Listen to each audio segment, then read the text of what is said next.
Nama zohirku Allah, nama batinku Ahmad, nama wujudku Muhammad, nama rupaku Adam, nama kesempurnaan diriku insan.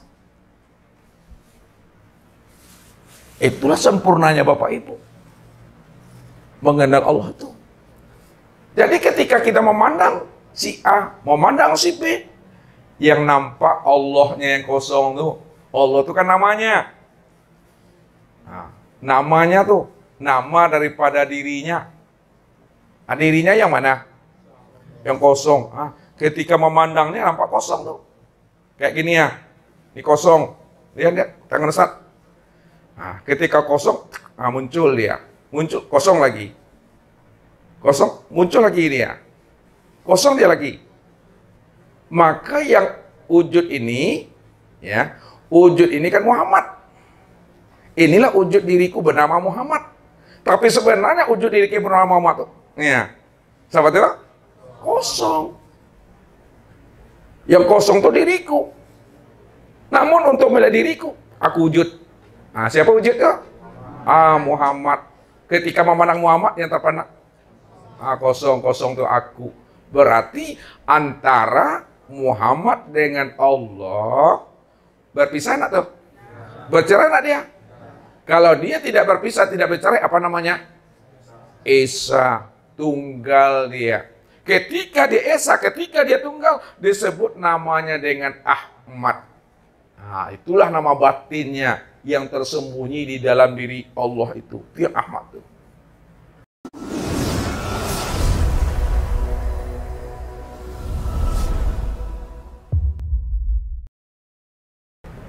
Namun pandangan Bapak Ibu ketika memandang siapapun, memandang segala yang wujud, memandang sekalian alam, yang terpandang itu adalah Allah. Allah itu yang aku itu yang kosong, maka kosongnya nampak.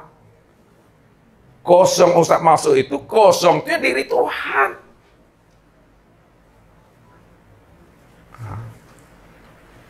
Kesempurnaan memandangnya. Jangan memandang Muhammad ini kosongnya lagi. Ini Muhammad ini ya, kosongnya ini lagi yang mandangnya. Yang kosongnya nampak. Pandang ini nampak kosong. Tapi kosong yang Ustadz maksud Bapak Ibu, kosong yang diri Tuhan yang namanya Allah. Itu maksudnya. Maka pandanglah Allahnya. Lihat Allahnya. Silau Allahnya. Apa yang dilihat, apa yang disaksikan, apa yang didengar, apa yang diperbuat, pandang Allahnya, lihat Allahnya itu. Kalaulah dipandang Allah dan dilihat Allah, rupanya Allah itu segala yang wujud. Allah itu segala yang wujud. Kalau memang Allah itu segala yang wujud, lalu segala yang wujud itu siapa namanya itu? Muhammad. Kalaulah segala yang wujud itu disebut Muhammad, lalu siapa Muhammad itu? Muhammad itu adalah wujud diri Allah. Cara memandangnya. Karena paham kita tuh. Kalau kita dah paham bahwa Allah itu segala yang wujud, Allah itu yang diri Muhammad, yang diri Muhammad itulah wujud dirinya aku. Maka kesempurnaan memandangnya Allah adalah pandang lagi Bapak Ibu. Ya. Yang dipandang Allah, yang memandang juga Allah. Jangan Bapak Ibu mampu memandang Allah di luar diri, tapi tak terpandang Allah pada diri yang memandang. Aku butuh sange tak kicu di nantarang namanya. Kita bisa memandang Allah di luar diri. Allah, Allah, Allah, Allah. Ana, huwa, anta.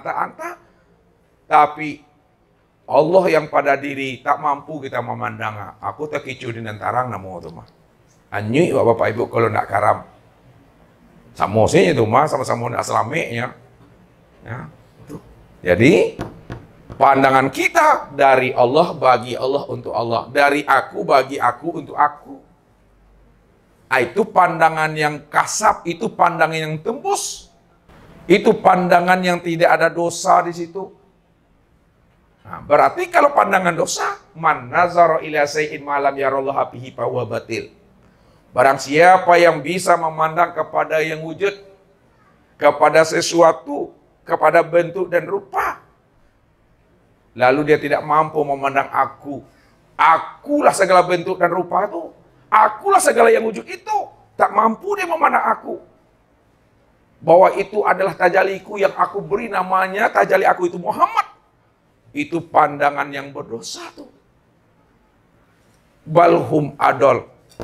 Mereka lebih sesat daripada hewan ternak. Hewan ternak dibilang sesat karena dia tidak punya KKO.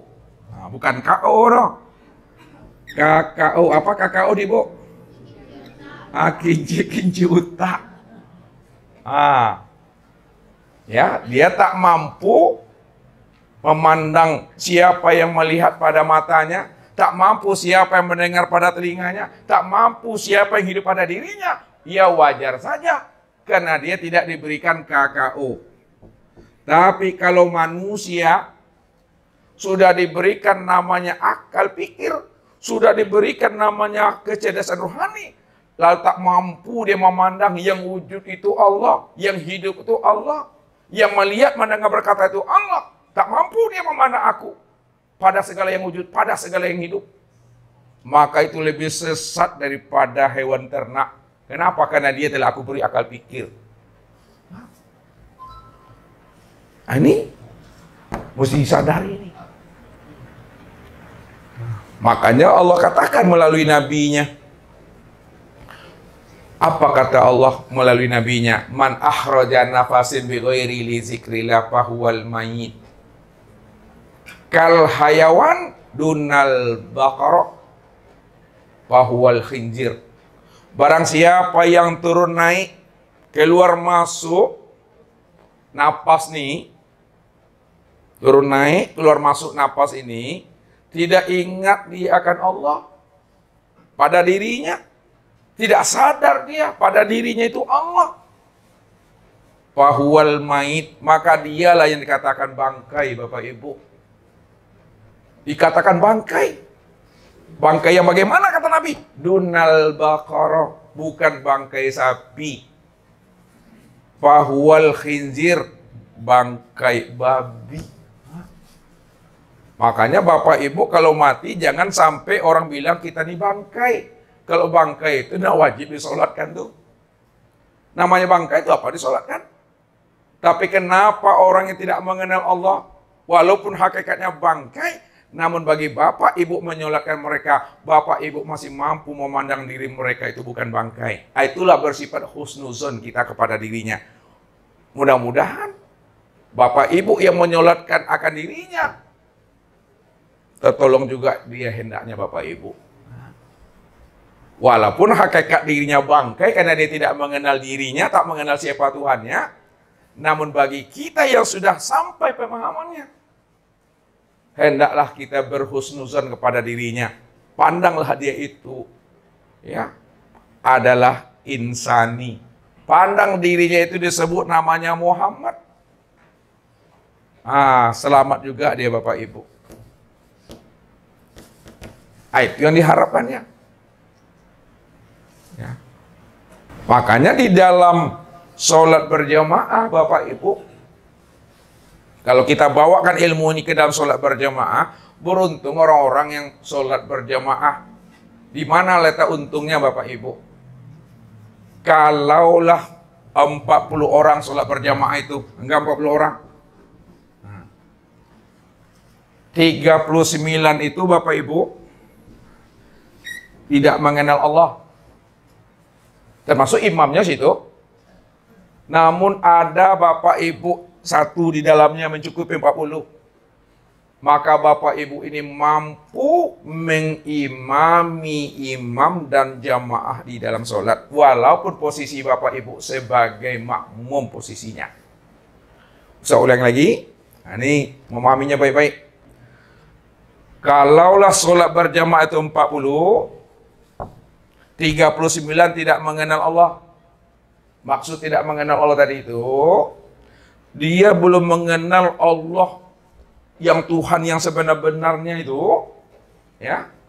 Maka walaupun dia menjadi imam, bagus pun bacaannya, maka ibadahnya tak sampai. Tak sampai.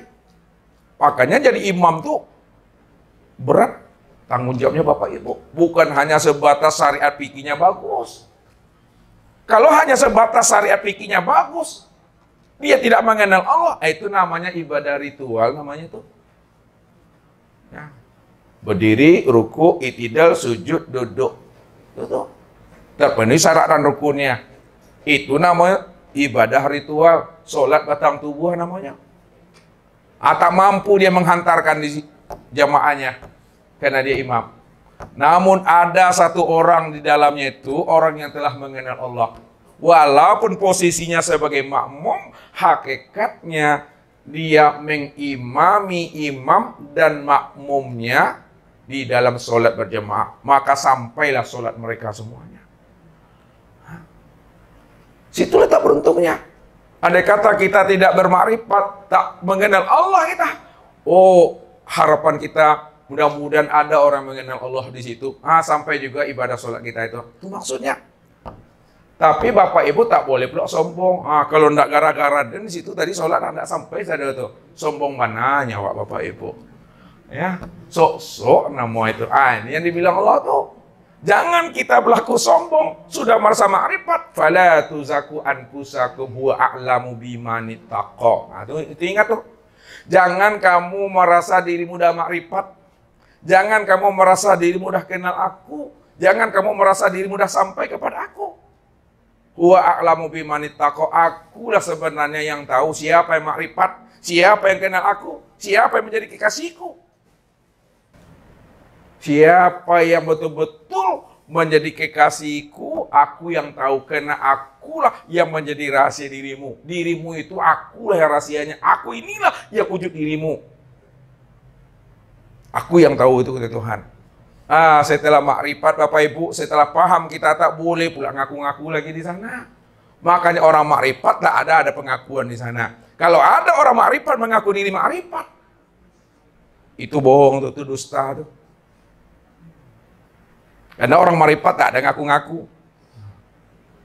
Apakah orang belajar ilmu makrifat itu apakah benar sudah makrifat dia? Belum tahu Bapak Ibu. Ilmu makrifatnya dia dapat. Ilmu makrifatnya dia tahu. Tapi dia belum tentu sudah makrifat. Ya, yang bisa kenal aku. Ya aku. Yang bisa kenal aku tuh aku. Itu Arab tuh Robbi birobbi. Aku kenal Allah itu karena Allah. Hebat pun kita Bapak Ibu, cerdas pun otak kita, brilian pun akal pikir kita. Kalau Allah Bapak Ibu tidak mau memperkenalkan dirinya kepada kita, kalau Allah tidak membukakan rahasia dirinya kepada diri kita, tak akan pernah bisa kita mengenal Allah. Sia-sia perjalanan hidup kita di dunia. 50 tahun, 80 tahun sia-sia. Makanya yang bisa kenal dengan aku adalah aku sendiri. Aku yang kenal dengan diriku. Kalau ada yang bisa mengenal aku, itu orang yang aku beri keistimewaan. Wallahu yahtasu bi rahmatihi may yasha. Aku udah pilih dia, aku udah istimewakan bagi dirinya. Aku bukakan rahasia diri aku kepada dirinya. Nah, jadi kalau Allah yang membukakan rahasia dirinya kepada kita Bapak Ibu, jangan cemas kita Bapak Ibu. Orang mencari Tuhan 30 tahun lamanya, Bapak Ibu cukup 3 tahun. Orang mencari Tuhan 3 tahun, Bapak Ibu cukup 3 bulan. Orang mencari Tuhan 3 bulan, Bapak Ibu cukup 3 minggu. Orang 3 minggu, Bapak Ibu cukup 3 hari. Orang 3 hari, Bapak Ibu cukuplah 3 jam. Orang 3 jam. 3 menit. Tuh. Kalau Allah berkehendak. Makanya mengenal diriku paling mudah kata Allah. Yang payah tuh mengenal dirimu. Di mana letaknya mudah mengenal aku? Kalau kamu udah kenal dengan dirimu, pasti kamu kenal dengan aku.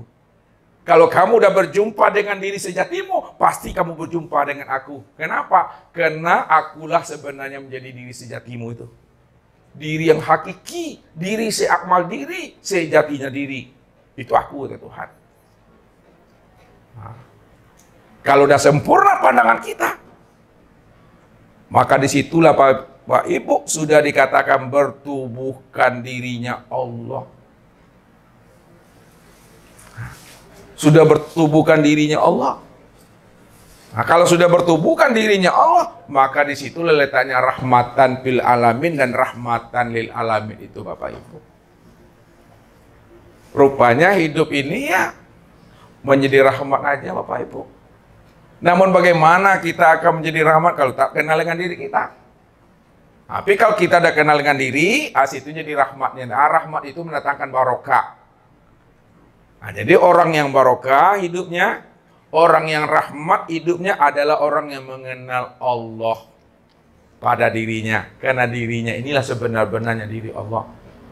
Jadi yang kita cari selama ini adalah diri kita sendiri Bapak Ibu. Yang kita cari selama ini adalah diri sendiri. Karena diri sendiri itulah diri aku. Aku itulah yang bernama Allah. Akulah Allah, status aku sebagai Tuhan. Namun diriku yang bernama Allah, status aku Tuhan, aku itu yang kosong. Ya. Nah, jadi kalau Bapak Ibu bicara Allah, Allah yang mana? Allah yang kosong tuh.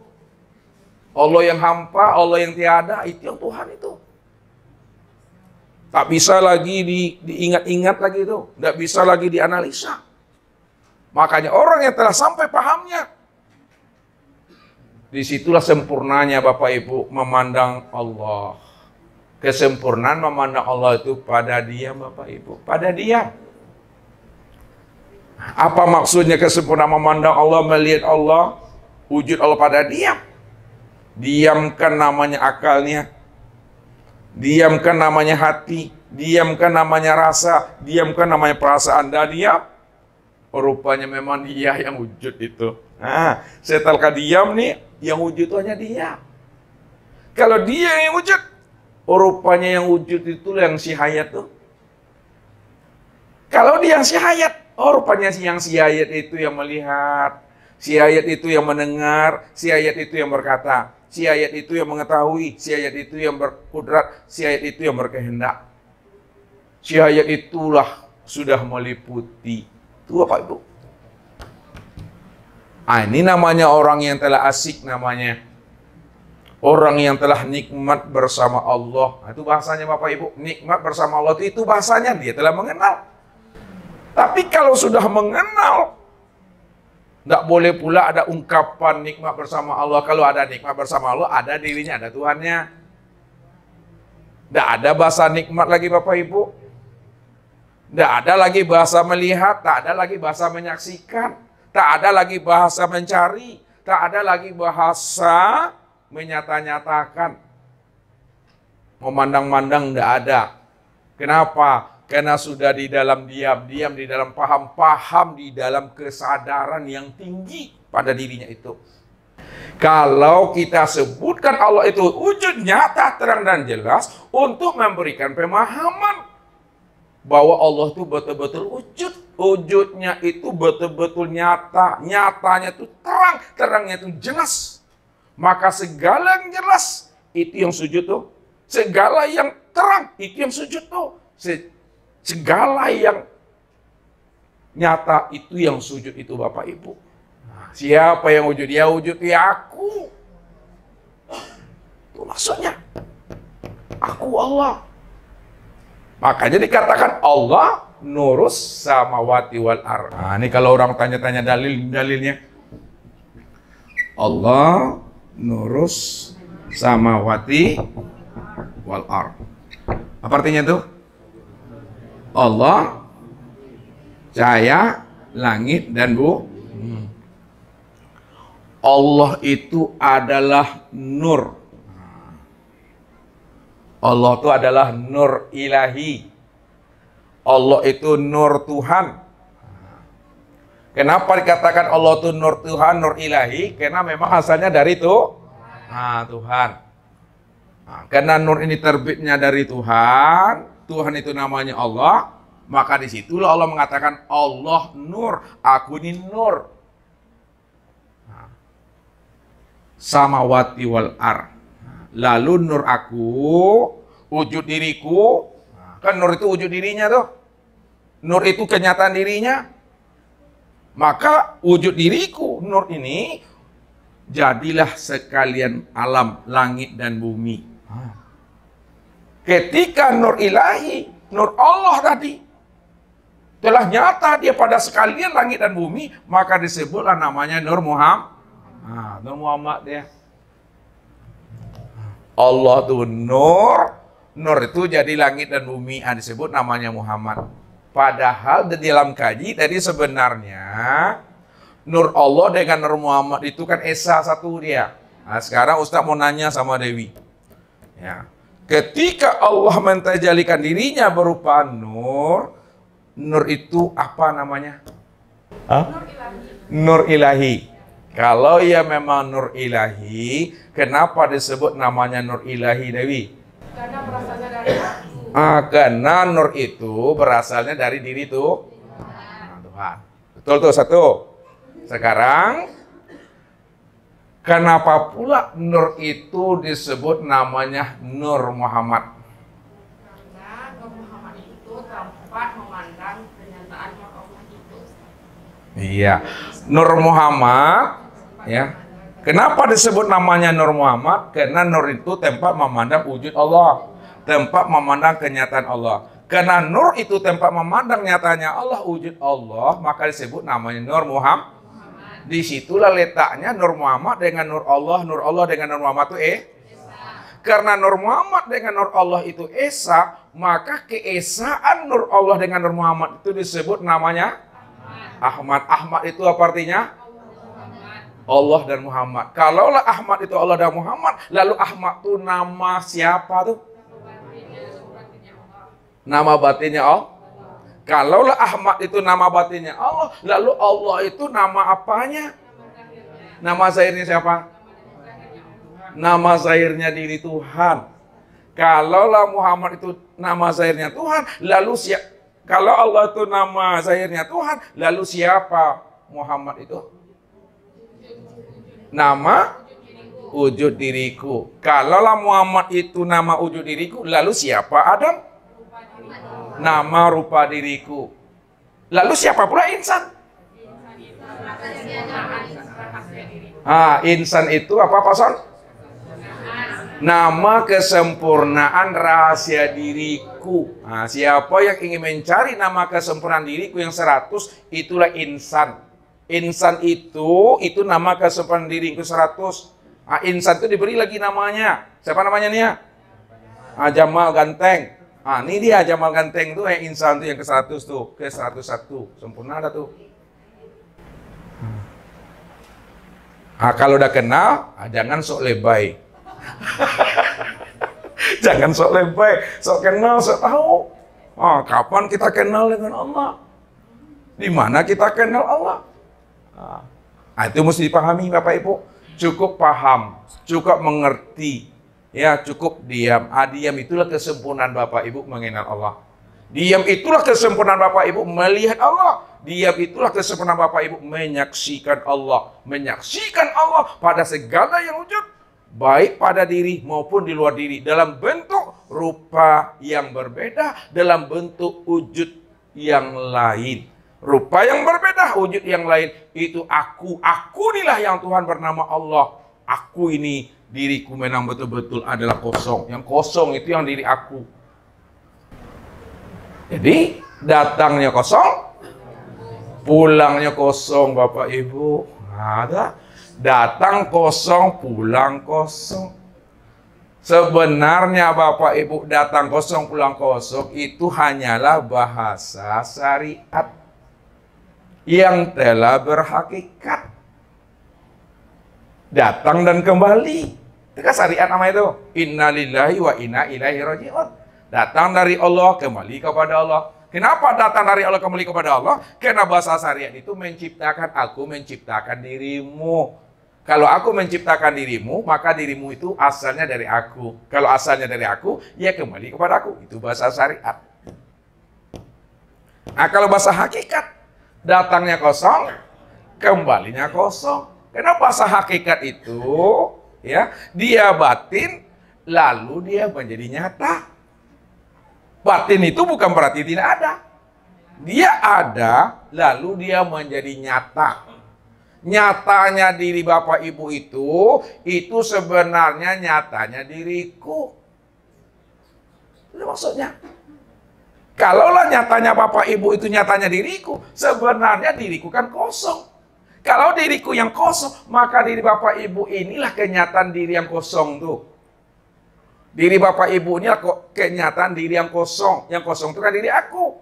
Kalaulah diri Bapak Ibu di kenyataan diri yang kosong, maka datangnya kosong, kembali kok kosong. Itu bahasanya. Tapi kesempurnaan bahasa memahami Tuhan, itulah bahasa ma'rifat. Bahasa ma'rifat, tidak ada Tuhan itu datang, dan tidak ada pula Tuhan itu kembali. Tidak ada dikatakan Tuhan itu kosong, dan kembali tidak kosong. Tidak ada kata-kata kosong, tidak ada kata-kata kembali, tidak ada kata-kata pulang di situ. Karena dia tidak pernah datang dan tidak akan pernah bisa kembali dia. Pahami aja lah bahwa dia itu qiyamuhu binafsihi. Dia berdiri dengan sendirinya. Kenapa? Karena dia bersifat qidam, sedia dia di situ. Itu cukup memahaminya Bapak Ibu. Tapi kalau dizahirkan itu menjadi ilmu, menjadi pengetahuan dia. Nah, jadi kuncinya dalam memahami ilmu ini Bapak Ibu, ini kesimpulan kaji ini untuk menyikapinya, memahaminya. Lihat, nah, Ustadz buatkan jodohnya, pasangannya, ya kan? Iya, mencari pasang tuh gak payah tuh. Nah, sampai lapuk badan gue ya. Lihat, kalau kosong, pasangannya tuh wujud.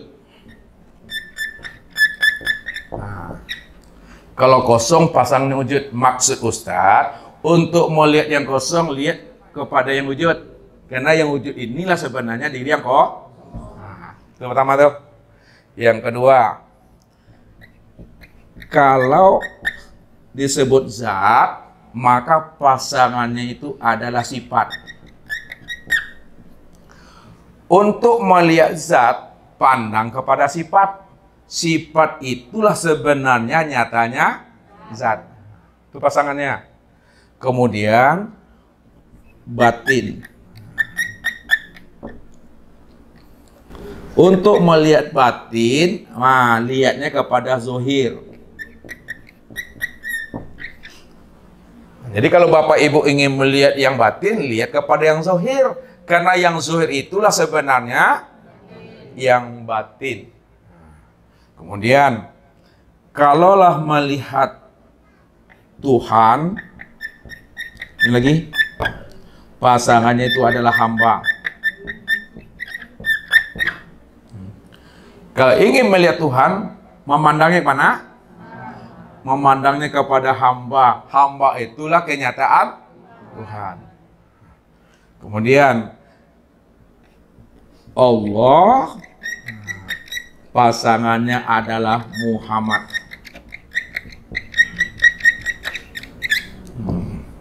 Untuk melihat Allah, lihatnya kepada Muhammad. Karena Muhammad itu nyatanya diri Allah. Untuk melihat yang awal, memandang yang mana? Kepandang yang akhir. Kenapa? Untuk memandang yang awal, memandangnya kepada yang akhir. Karena yang akhir itulah sebenarnya yang awal. Tuh mami itu. Ya. Nah, inilah sempurnanya Bapak Ibu. Jadi kita itu jangan kita tertipu memandang bahasa dan kata-katanya. Pandanglah ini semuanya, dia nggak akan pernah berpisah cerai dia. Zat, nah ini kita bawa sini. Yang kosong dulu ya, kosong. Kosong, ini kan diri Tuhan nih. Untuk melihat diri Tuhan, pandanglah kepada yang wujud. Karena yang wujud inilah nyatanya diri Tuhan yang kosong tadi. Ketika memandang yang wujud, apapun wujudnya terpandang yang kosong. Terpandang Tuhan, terpandang Allah tuh. Itu masuk Ustaz. Yang kedua, kalaulah kita beri namanya istilah, nah ini istilah nih, untuk memahami yang Tuhan itu, kan yang tertinggi itu, pangkat yang paling tinggi ya Pak? Tuhan, bukan presiden kan? Tuhan itu yang pangkat yang tertinggi. Sekarang, Kalaulah Tuhan itu pangkat yang tertinggi, makom yang tertinggi, derajat yang tertinggi, kedudukan yang tertinggi, kita beri istilahnya dengan zat. Nah, lihat. Nah. Untuk memandang zat, pandangnya kepada sifat. Karena sifat itulah kenyataan zat. Nah, kita tahkikkan. Nah, tahkik tahu artinya? Kalaulah sifat itu kenyataan zat, tahkikkan bahwa sesungguhnya sifat itu yang sebenar-benarnya zat. Paham situ? Nah, sekarang kita lihat lagi batin. Nah, zat itu yang batin. Nah, ini namanya istilah-istilahnya sebenarnya. Untuk melihat yang batin, lihat kepada yang zahir. Karena yang zahir itulah kenyataan yang batin. Nah, coba Ibu tahkikkan, Bu. Kalaulah yang zahir ini kenyataan yang batin, tahkikkan tahu tadi? Dipatrikan di dalam. Maka sesungguhnya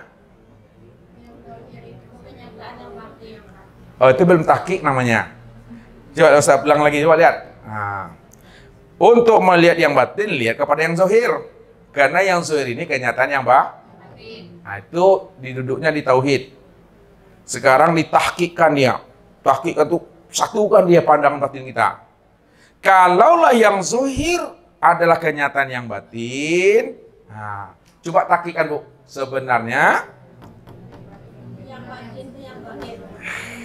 belum. Nah, coba Pak Parjo, Pak Haji Suparjo. Kalaulah yang batin, kalau yang zahir ini kenyataan yang batin, coba tahkikkan ke dalam. Tahkik itu yang sebenar-benarnya, namanya ma'rifatul haqiqah. Apa artinya ma'rifatul haqiqah? Pengenalan yang sebenar-benarnya, yang seyuyunya. Nah, itu ah. Udah capek aku ah. Nah, kalaulah yang zahir ini kenyataan yang batin, tahkikkan. Sebenarnya yang zahir itu yang batin. Sebenarnya yang zahir itu nyata itu. iya, yang zahir inilah sebenar-benarnya yang batin. Ustadz ambil satu lagi.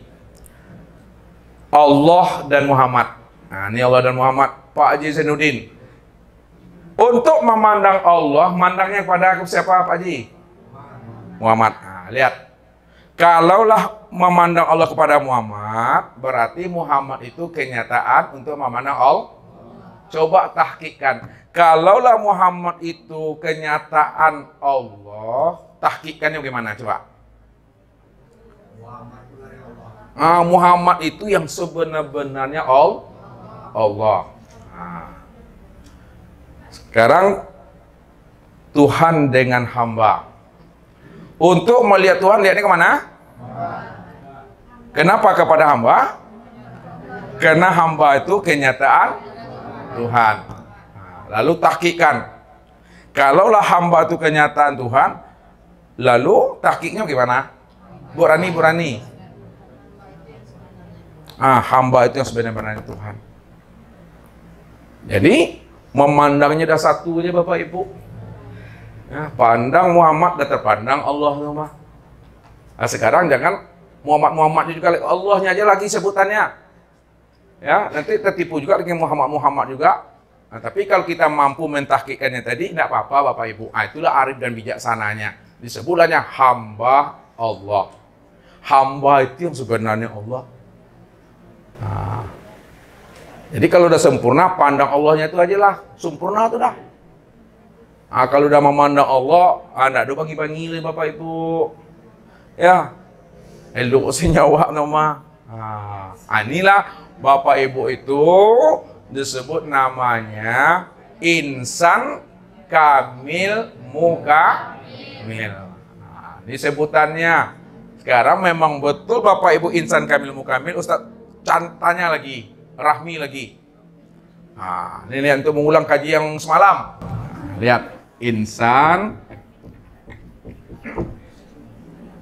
kamil mukamil.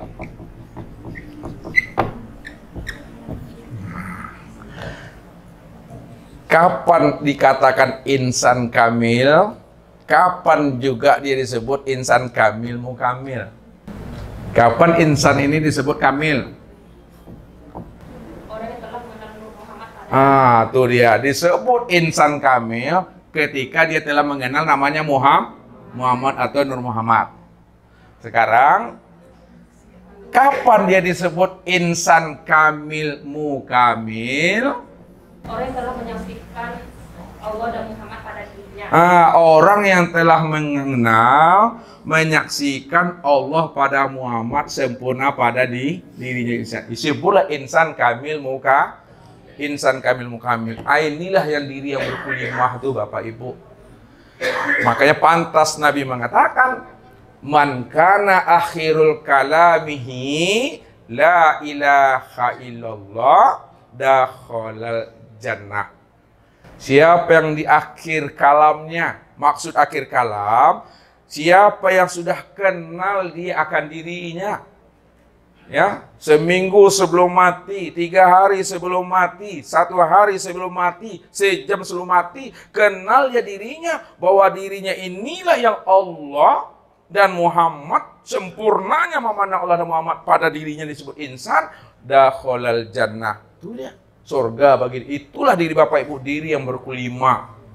Diri berkelima, diri yang telah mengenal Allah dan Muhammad nyata pada dirinya ini. Namun tak boleh ngaku-ngaku. Itu perlu pahami. Rahasiakanlah diriku pada dirimu. Walaupun dirimu itu tidak ada, dirimu itu adalah diri aku. Maka sebenarnya aku yang merahasiakan diriku pada diriku seorang, diriku sendiri. Tidak ada siapa. Mungkin itu saja Bapak Ibu. Sekarang kita buka diskusi dan muzakarah kita. Assalamualaikum warahmatullahi wabarakatuh.